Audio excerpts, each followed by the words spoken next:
आणि मीडियाच्या बांधवाच्या माध्यमातून विशेष माहिती सांगायची। सरकारने आणि पोलीस बांधवांनी एक काम करा, सारखे निरोप पाठवू नका।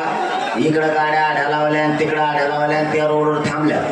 तुम्ही ना अगोदर पार्किंग लवकर घोषित करा, म्हणजे महाराष्ट्रातल्या लोकांना तो संदेश देईल, या या विभागात विरारला या ठिकाणी पार्किंग समजावा, किंवा वाशीला या ठिकाणी, चेंबूरला या ठिकाणी, सायनला अमुक अमुक ठिकाणी, दादरला या ठिकाणी, मंत्रालयाच्या आसपास, आझाद मैदानाच्या आसपास अमुक अमुक ठिकाणी तुम्ही अशा पहिल्या पार्किंग लवकर घोषित करा।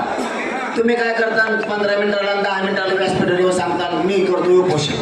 मी तुम्हाला खरं सांगतो, उद्यापासून मी बोलणार नाही। एक तर उपोषण करते नाही, बोलायचंच नसतं, पण मला नाही कंडे, तुम्हाला नाही कंडे, होत नाही काय मग ते बार बार मला विचारायला तर सरकार, मग मी सांगतो।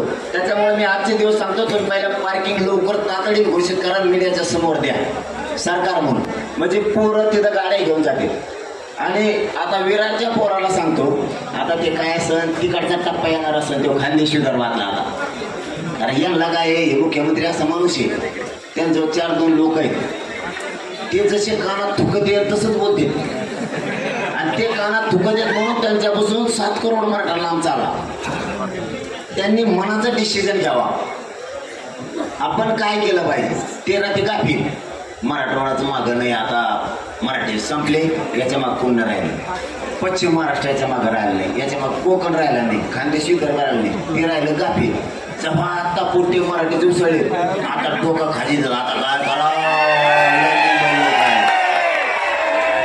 सांगत होतो, आणि मी गरिबाचं कल्याण केलंय, मी मला नाही सोडू शकत। विरारच्या बाजूला, विरारच्या त्या भागात, त्या शहरातल्या पोरांना जिथं त्यांनी रोडवर त्यांच्या गाड्या आहेत, त्यांनी तातडीनं संबंधित पोलीस बांधव आणि सरकार सांगत त्या पार्किंगवर नेऊन लावा, आणि रेल्वेनं आझाद मैदानकडे या, ही सगळ्यांना माझ्याकडून विनंती आहे। पुन्हा एकदा सरकारला आणि पोलीस बांधवाला सांगतो, मला बार बार बोलता येणार नाहीये, मग आता तोंड कोरडं पडे, म्हणून माझी विनंती आहे, तुम्ही घोषित करा, मराठ्यांचे पोरं गाड्या नेऊ लावतील, आणि नाहीच लावल्या तर मुंबईची जी टीम येते तुमच्या मदतीला घ्या,